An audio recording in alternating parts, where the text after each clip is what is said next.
Our first fallacy tonight is called ad misericordiam. Listen closely. A man applies for a job. When the boss asks him what his qualifications are, he replies that he has a wife and 6 children at home. The wife is a helpless cripple. The children have nothing to eat, no clothes to wear, no shoes on their feet. There are no beds in the house, no coal in the cellar, and winter is coming. Oh, this is awful, awful. Yes, it's awful. But it's no argument. The man never answered the boss's question about his qualifications. Instead, he appealed to the boss's sympathy. He committed the fallacy of ad misericordiam. Do you understand? Have you got a handkerchief? Next, we will discuss false analogy. Here is an example. Students should be allowed to look at their textbooks during examinations. After all, surgeons have x-rays to guide them during an operation. Lawyers have briefs to guide them during a trial. Carpenters have blueprints to guide them when they are building a house. Why, then, shouldn't students be allowed to look at their textbooks during an examination? There now is the most marvy idea I've heard in years.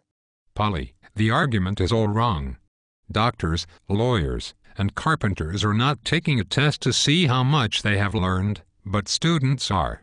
The situations are altogether different, and you cannot make an analogy between them.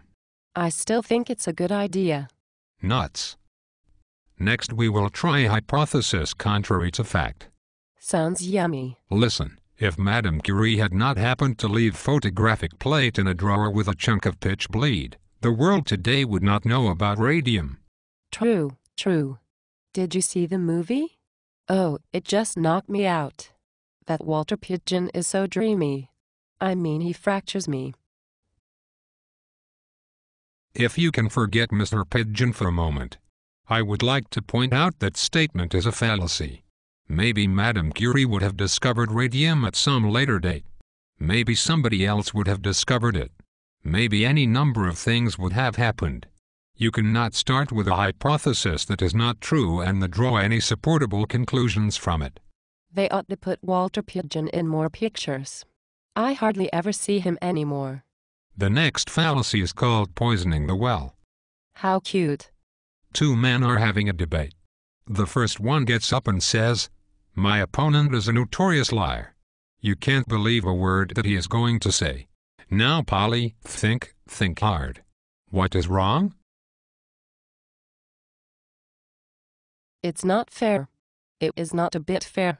What chance has the second man got if the first man calls him a liar before he even begins talking? Right. 100% right. It is not fair. The first man has poisoned the well before anybody could drink from it. He has hamstrung his opponent before he could even start. Polly, I am proud of you.